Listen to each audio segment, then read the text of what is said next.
정말 예수님이 오는 날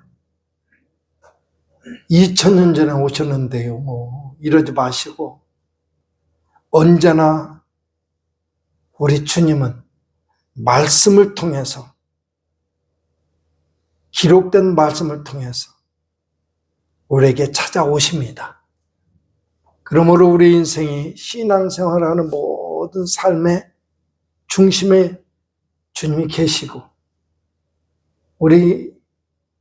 우리에게 주사위가 던져지듯이 내가 그분을 향해서 마음을 여는 만큼 그분과의 접촉점이 생겨서 언제나 주님은 내게 오시는 귀한 날이 되겠지만, 그런 속에 사는 사람은 이 성탄절의 의미가 사뭇 다를 것입니다. 그럴 때 우리 사랑하는 성도들 잘 아시는 것처럼 우리 주님은 다시 오신다 했으니 그 정도까지 하나님을 향해서 또는 다시 오실 주님을 향해서 기대감을 가지고 묵상하게 되면 한 가지 질문이 꼭 마음속에서 일어나게 될 겁니다. 다시 오실 주님은 내게 어떤 분이 되실 수 있을까? 어떻게 내게 찾아오실까? 그분은 내게 있어서 어떤 분으로 고백될 수가 있을까? 라고 하는 질문 말입니다. 오늘 제목을 그래서 다시 오실 주님은 이렇게 해놨습니다. 주님을 향한 우리의 관심의 정도만큼, 그분을 의지하는 우리의 심령의 간절한 마음만큼, 그만큼 그분은 우리에게 그렇게 찾아오십니다. 이하면 그분이 우리 모두에게 생명의 주님이 되시기를 축복합니다. 그렇더라도 성경을 통해서 말할 수 있는 것들을 말함으로써 보다 더 확실한, 분명한 다시 오실 주님을 기대하는 마음이 생겼으면 좋겠다 싶어서 먼저 그렇게 접근을 시도해 봅니다. 예수님의 탄생을 논할 때는 꼭 처음 오셨던 예수님, 그리고 다시 오실 예수님, 두 차원에서 예수님을 말하게 되지요. 그런데요, 어디를 얘기를 하든지 간에 처음에 오셨던 예수님을 말하게 되든지 또는 다시 오실 예수님을 말하게 되든지 공통된 한 가지를 꼭 짚게 되는데, 그 예수님은 인간 역사에 획기적인 방향전환을 시켰더라는 사실입니다. 처음에 왔던 예수님의 탄생을 중심으로 신앙 밖의 세계에서도 기원 전, 기원 후 나눠지잖아요. 서양역에 따라서 우리가 달력 가지고 있잖아요. 우리 동양역 말고 음력, 그걸 음력이라고 그러잖아요. 서양역, 양력으로 치자면 기원 전, 기원 후로 나눠지잖아요. 그 기점이 어디냐? 예수님의 탄생을 통해서. 기가 막힌 일이지요. 그런 가운데 다시 오실 예수님을 성경을 통해서 뒤적뒤적하면서 꼭 붙잡다 보니까 그분은 어떻게 말할 수 있을까? 처음에 오신 예수님, 그분의 사역, 그런 지금 말씀드린 그 내용, 거기에 맞춰서 다시 오실 예수님을 기다리다 보니까 요한계시록의 말씀이 딱 옵니다. 그분이 다시 오셨을 때 이루어질 세상을 새 하늘과 새 땅이다, 새 예루살렘이다 말씀해 놓고 계시잖아요. 그러니까 처음에 왔던 예수님은 인간 세상에 획기적인 전환점을 가져야 되는 겁니다. 오시기 전에는 아무리 누가 뭐라고 해도 사망 권세가 모든 육신을 사로잡고 왕노릇했습니다. 살아날 리가 없었다는 얘기예요. 예수님에 의해서 그 생명의 길이 열려졌습니다. 누구든지 주의 이름을 부르는 자에게 예수 그리스도는 생명이 되어주셨습니다. 그러나 처음 오신 예수님과 다시 오실 예수님 사이의 기간 동안에는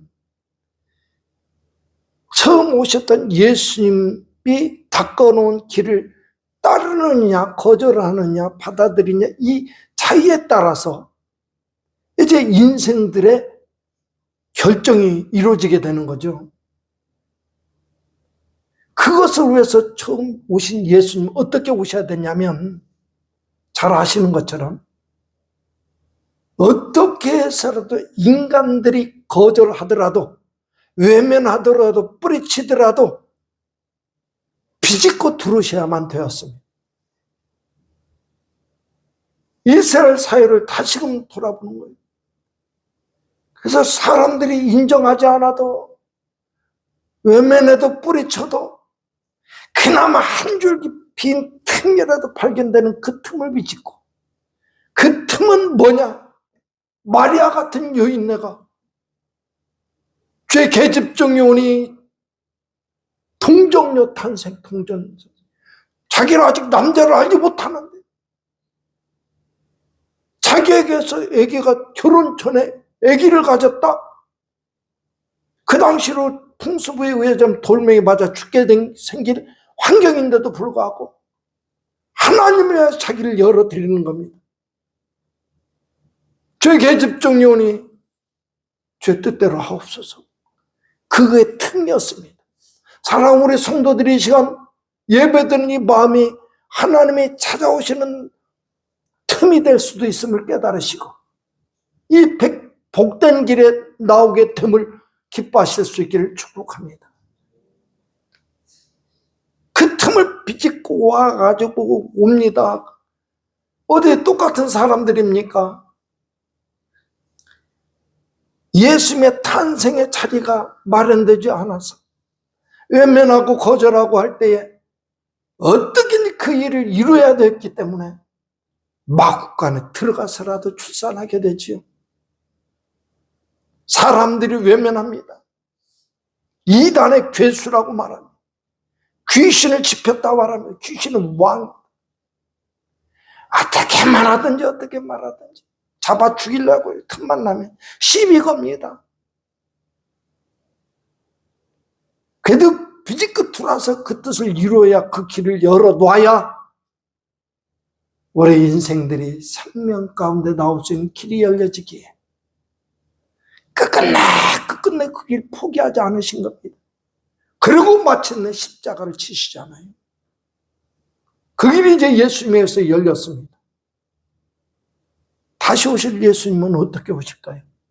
그게 확 열려진 길, 이제는 누구든지 본인 스스로의 선택에 따라서 나올 수도 있고 거절할 수도 있고 받아들일 수도 있고 외면할 수도 있고 그러나 그 결과는 반드시 자기 책임이 돌아가겠죠. 다시 오실 예수님은 영광 중에 오실 겁니다. 어떤 이들은 성경 말씀을 빌어서 계시록의 말씀을 빌어서 다시 오실 예수님 재림 때는 천사장의 나팔 소리와 함께 강림하실 것이다. 그 얘기를 강조해서 말합니다. 맞습니다. 다시 오실 예수님은 영광 중에 이 땅에 오실 겁니다. 물론 사도행전의 말씀처럼 너희가 본 그대로 다시 올 것이다. 그 보는 앞에서 올려가신 그대로 그런 형태적인 것도 있겠지만 그들의 주님이라고 믿고 그 말씀 한마디 한마디 놓치지 않고 마가의 다락방에 들어가서 약속하신 도의 성령을 기다리는 그 심령, 그 믿음, 그 의지하는 마음 타고 오실 것이다 라고 해석해 본다면 틀린 말일까요? 오늘도 마찬가지라고 저는 믿습니다. 우리가 하나님을 의지하는 마음, 그분을 기대하는 마음, 그분을 사랑하는 마음, 그것을 타고 우리에게 찾아오실 줄로 믿습니다. 더욱더 하나님을 사랑하고 의지하고 따를 수 있는 저와 우리 성도들 될 수 있기를 주의 이름으로 축복합니다. 그래서 요한계시록 21장 4절 말씀에는 그에 다시 오셨을 때에 그때에 대해서 이렇게 말합니다. 중간에 초림 예수님과 재림 예수님 사이에 예수님을 선택하기 위해서 모진 갈등의 과정을 겪어가면서 예수님 꼭 붙잡으려고 정말 내게 놓쳐서는 안 될 것 포기하면서 달려나온 길, 얼마나 가슴에 멍이 들겠습니까? 눈물이 나겠습니까? 한숨 짓는 일이 왜 없겠습니까? 그러면서도 예수님 선택하여 온 그 백성들의 눈에 맺혀진 눈물을 친히 닦아주실 것이라 말하고 있습니다. 이 말씀들이 우리 성도들에게 위로가 될 수 있기를 주의 이름으로 축복합니다. 그런 가운데 보다 보니 오늘 본문의 말씀에 꼭 붙잡혀집니다. 왜? 바로 그 예수님을 예언한 말씀이기 때문에 그렇습니다. 1절부터 5절까지의 말씀을 보았더니 핵심적인 표현들만 꼭 붙잡아 보았더니 그럽니다. 전에 고통하던 자에게는 흑암이 없으리로다. 흑암에 행하던 백성들이 큰 빛을 보고 사망의 그늘진 땅에 거하던 자에게 빛이 비추도다. 이 말씀을 삶 속에 적용시켜 하나님의 은혜를 마음속에 그려보는 우리 성도들의 믿음이 되기를 축복합니다. 3절 가서는 주께서 이 나라를 창성하게 하시며 그랬고요. 또 4절 말씀을 봤더니 그들의 무겁게 맨 멍에와 그 어깨의 채찍과 그 압제자의 막대기를 꺾으시되, 이렇게 되어 있습니다. 문득 4절 말씀을 봤더니 성경에 나오는 이스라엘 역사 가운데 이스라엘에게 하나님의 막대기가 되었던 것들을 어떻게 처리하셨는지가 떠오릅니다. 이스라엘 백성들이요, 곧 하나님의 사람들이, 다시 말하자면 오늘 사는 우리 성도들이 하나님을 외면하고 거절하고 하나님께 떠나면 어떻게 되느냐? 참 욕심 많은 우리 하나님이 우리들의 사랑 홀로 받고 싶어 하시는 하나님께서 그 마음이 흐트러지는 것 용납할 수 없어요. 또는 죄악이 우리에게 주신 생명을 훼손시킬까 봐 안타까워서 우리에게 정신 바짝 차리도록 회초리를 드십니다. 깨달아 하시기를 축복합니다. 이스라엘에게 그랬어요. 그들이 하나님을 외면하고 하나님 잠깐 계셔요. 좀 참견하지 마세요. 그럴 때쯤이면 정신 차리라 하듯이 주변 민족들을 통해서 이스라엘이 침략을 당하고 약탈을 당하고 농락을 당하고 짓밟히고 그랬습니다. 다시 말하면 그들이 회초리가 되었어요. 그 대단하게 사용되었던 나라들이 어떤 나라냐? 우리가 잘 아는 아수르, 바벨론, 이런 나라들입니다. 물론 그 밖에 에돔이나 애굽 땅이나 할 것 없이 다 그랬지만 주변 모든 민족들이 이스라엘만 빼놓고 하나 이스라엘과 가까운 나라들이 없었잖아요. 그들은 결정적인 때 하나님이 그때그때마다 사용하시는 회초리가 되었습니다. 우리 성도는 잘 이해 못하실 거예요. 그러나 단서를 제공하자면 이것입니다. 애굽이라는 나라 알잖아요. 애굽. 요셉 때에, 야곱이 아직 생존해 있을 때에, 그 근동사회에 7년간 흉년이 들었을 때에 곡식을 사러 왔다 갔다 하는 가운데 요셉이 거기 총리가 되어서 그들을 초청해 드립니다. 그때 얘기를 떠올리는 겁니다. 그때에 요셉이 곡식을 갖다가 7년 동안, 풍년 동안 저장해 놨다가 곡식을 6년 기간 동안에 파는데요. 애굽 땅의 사람들이든지 그 인근의 사람들이 어느 정도까지 이러냐면 돈 있는 거 다 툭툭 털어가지고 양식 사가지고 연명을 해요. 근데 그것도 견딜 수가 없어가지고 자기의 땅 뭐 다 내놓고 곡식을 사들입니다. 그래도 못 견뎌요. 6년이 다 지나가지 않아가지고 이제 어떻게 하냐? 나를 살아야 나. 내가 뭐 이래 주거나 종으로 팔려가나 똑같은 게 나를 살아 이거예요. 그건 무슨 소리입니까? 그렇게 돼가지고 너도 나도 애굽 왕의 그 생명 자체가 팔려간 존재가 되면 노예가 되는 겁니다. 그러면 당시 정치 체계에서는 어떤 현상이 발생하느냐? 왕권이 엄청나게 세지는 거예요. 다 자기 소유권도 잃어버리고 뭐 다 빼앗겨버린 상태니까.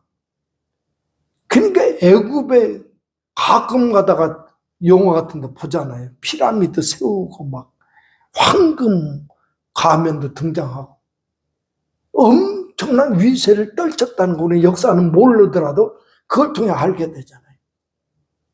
그런 현상이 벌어지는 겁니다. 이런 상황 속에서 오늘 말씀을 대보세요. 고통하던 세계, 도저히 자기들의 힘으로는 어떻게 대적할 수 없는 그 애굽도 그렇고요, 아수르도 그렇고 바벨론도 그렇고 이스라엘이 잘못했을 때 회초리를 사용했다가 이스라엘이 정신 차리기만 하면 어떻게 하셨느냐? 그 회초리를 다 꺾어버렸어요. 그 막강하던 나라들이 지금 존재하는 나라가 어디 있습니까? 중동의 이 이슬람 문화권, 좀 기펴려고 하지만 기펴려고 그러면 얻어 터지고 그러잖아요. 하나님의 살아계신, 하나님의 역사하시는 손길이 이와 같더란 말입니다. 역사를 통해서 확인되어져요. 이 하나님 앞에서 오늘 말씀 한번 다시 주목해 보게 되는 것입니다. 1절부터 5절까지 말씀, 그것입니다. 고통하는 자에게는 흑암이 있을 것이다. 없으리로다. 흑암에 행하던 백성이 큰 빛을 보게 될 것이다. 사망의 그늘 땅에 거하던 자에게는 빛이 비출 것이다.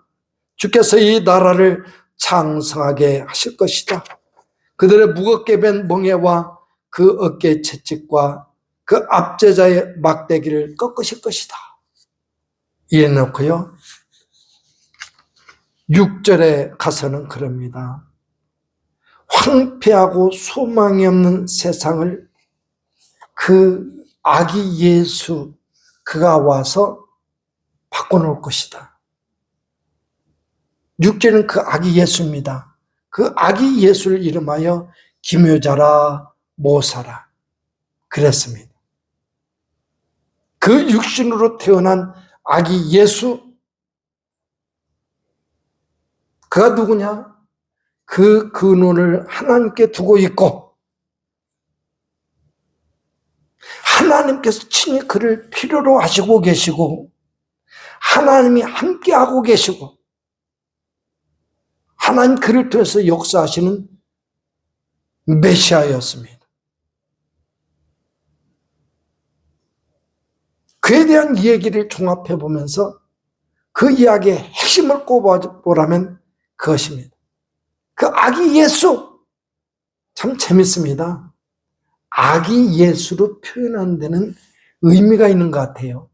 장성하고 권위를 가졌고 권세를 가졌고 대장군이고 뭐 이런 게 아니라 아기 예수라는 힘을 쓸 수 없는 것 같지만 아기가 무슨 힘을 쓸 수 없는 것 같지만 그를 통해서 얘기를 하고 싶어 하시는 것 같아요. 그 아기 예수를 통해서 세상이 변하게 될 것이다.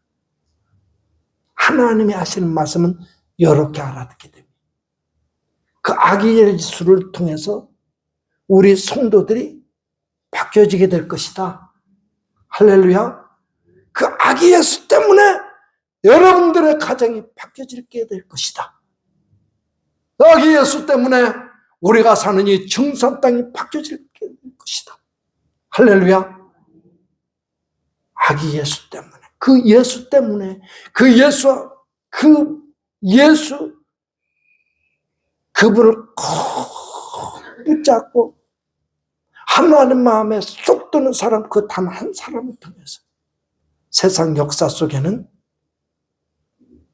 놀라운 기적과 같은 사건이 이루어졌다는 말입니다. 사람들이요, 뭔가 과학의 발전이 됩니다. 과학의 발전. 그러니까 의료, 의학도 그렇고요, 이런 기계 문명도 그렇고요, 발전되니까 사람들이 사람 자신들을 신뢰하기 시작합니다. 야, 사람에서 이런 일이 벌어질 수 있네. 사람이 이 뇌 작용이 얼마나 위대한지 모르겠다. 막 그래가지고 모든 것을 사람 앞에 딱 놓고 그 이성의 판단에 의해서 이것이 진리 여부를 판가름하고 잣대로 재던 때가 있었습니다. 그리고 사람에 의해서 납득이 되지 않는 것은 절대로 인정하지 못한 하나님이 납득이 됩니까? 납득 안 돼요. 믿고 인정하는 것입니다. 하나님의 사실을 우리가 납득해서 알아듣고 그래요 하면 이미 그것은 믿음이 아니에요. 지식이지. 하나님을 믿는 것입니다. 하나님의 사실을 믿는 것이거든요. 그 이성의 시대가 있었어요. 그래서 신앙도 사람 이성으로 정리해 보려고 했었습니다. 논리적으로 쫙. 훗날 그 사고방식 완전히 붕괴되어 버렸죠. 학자들에 의해서. 이런 일들이 비일비재합니다. 그런데 이랬던 저랬던 하나님을 의지하는 단 한 사람, 그를 통해서 세상 역사는 바뀌어지더란 말입니다. 오늘 우리 성산 감리교회가 더욱더 풍성한 하나님의 은혜 가운데 살기 위해서는 오직 예수, 그 이름 꼭 붙잡고 몸부림치는 역사가 있어야만 될 것입니다. 어디에 있든지 꼭 그렇다고 뭐 교회 와서 살자 이것만은 아니에요. 어느 곳에 있든 어떤 환경에 있든 예수님의 이름이 그 심령에 깊이 새겨져서 무슨 생각을 하든 예수님이, 부부간에도 서로를 마주볼 때 주 안에서 볼 수 있는 마음이 생긴다면 그 가정은 화목해요. 막 오해가 쌓여질 만한데 예수님에 의해서 이해가 되어지고요. 할렐루야. 우리 모두가 그렇게 되기를 주의 이름으로 축복합니다. 서로 이해하고 정말 가장 선한 하나님의 뜻만 사모할 수 있는 공동체가 될 수 있기를 축복합니다. 오늘 말씀에서 말하는 내용이 그것입니다. 그 아기 예수를 통해서 그렇게 바뀌어질 것이다 라고 하는 사실입니다. 그 이름을 분석해 보니 놀라운 은혜가 되더라고요. 그것만 소개해 드리겠습니다. 6절에 이는 한 아기가 우리에게 낳고 한 아들을 우리에게 주신 바 되었는데 하면서 합니다. 그 어깨에는 정사를 메었고, 정사 뭔지 아십니까? 정사라고 하는 것은 정치에 관계되는 일, 사전을 찾아봤어요. 그렇게 돼 있고요. 두 번째 의미는 뭐냐? 벼슬아치의 임명과 해임에 관한 사무, 곧 사람을 세우고 무너뜨리고 올리고 내리고 하는 그 모든 권세를 가지시니라 이것입니다. 정사를 어깨에 메었다는 소리는, 두 번째, 그 이름은 기묘자라. 기묘자라는 말의 뜻은 뭐냐면 자연 법칙을 초월하는 놀랍고 기적적인 분. 그렇잖아요. 하나님의 역사하심은 논리적 전후 맥락을 다 떠납니다. 하나님의 은혜는 논리로 따르면 이해가 안 돼요.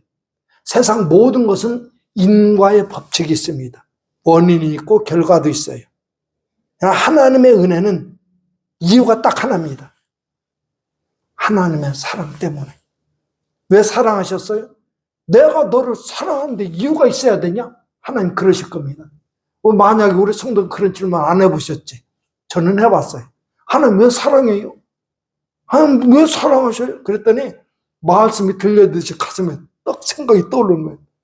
임마, 내가 너를 사랑하는데 이유가 있어야 되냐? 내가 너를 사랑한다 그러면 감사합니다 하면 될 것을 왜 따지냐 너는? 이러듯이 가슴에 쿵 생각이 곤두박질 치는 거예요. 맞지 않습니까? 그 하나님 오늘도 우리에게 말씀하시는 거예요. 내가 너를 사랑한다. 아멘 좀 하세요. 할렐루야. 하나님이 사랑한다는데 되게 싫은가 보네. 다시 내가 너를 사랑한다. 할렐루야. 얼마나 감사한 일이에요. 그 사랑에 압도된 사람은요 서 있을 수가 없어요. 주저앉아 버려야지. 여러분 예배 잘 드려요. 좀 제발 부탁해요. 앞에 이 찬양 우리 찬양대 이 아름다운 찬양하는 이 찬양대 설 때에 그냥 찬양 이 예배 순서 중에 하나입니까? 아니요. 그 찬양의 가사 하나하나를 곱씹어 보세요. 막 가슴이 울렁울렁하지 않습니까? 숙제 드려요. 앞으로 좀 예배 잘 드려야죠. 제대로 드려야 될 거 아니에요. 선포된 말씀도 마찬가지고요. 하나님으로부터 내려지는 것 하나도 빠짐없이 땅에 떨어지는 것이 내 심령에 쏙 흡수해야 될 거 아닙니까? 우리 정수함께 믿음의 가족들은 그렇게 되기를 바랍니다. 그런 이름이 이것입니다. 그리고 또 그 다음에는 모사라고 하는 것은 지휘자라는 뜻이 가지고 있대요. 지휘자. 기가 막힌 거죠. 하나님 지휘자다? 뭐냐면 보세요. 하나님이 나 하나 보잘것없는 건 아는데 나 하나 구원하시려고 요소마다 사람들을 심어 놓으셨어요. 여기 찔러다가 저기 찔러다가 위에서 콕 내리 찍어다가 등짝 밀다가 여기까지 오게 하셨잖아요. 한번 생각해 보세요. 때로는 환경을 찌르고 때로는 가족들을 찌르고 이웃들을 찌르고 그래서 여기까지 예수님 의지하고 살게 만드셨잖아요. 그 지휘자래요. 적절하게 막 해가지고 그래서 우리를 이끌어 가시는 하나님이라고 고백하는데 틀림이 없습니다. 근데 그분을 말할 때 전능하신 하나님이라 영존하시는 아버지라 그리고 하나 평강의 왕이라 할 것임이니라. 평강의 왕이라는 단어에 마음이 콕 꽂혀버린. 왜 그러냐? 제가 서두에 밝혔듯이 그 주님 다시 오실 때는 우리 눈에서 눈물을 닦아주신다. 얼마나 가슴 뛰는 소리입니까? 다시 오실 예수님은 우리 삶에 크게 일어나는 태풍과 같은 그 파도도 잠잠케 하시고 삶 속에 부딪히는 부대낌 앞에 요동치는 우리 심령을 평안하게 하시고 안전하게 하시고 환경 때문에 기뻐하다가 슬퍼하다가 즐거워하다가 괴로워하다가 그러던 나에게 환경과는 상관없이 기쁜 일 앞에서도 할렐루야, 슬픈 일 앞에서도 할렐루야,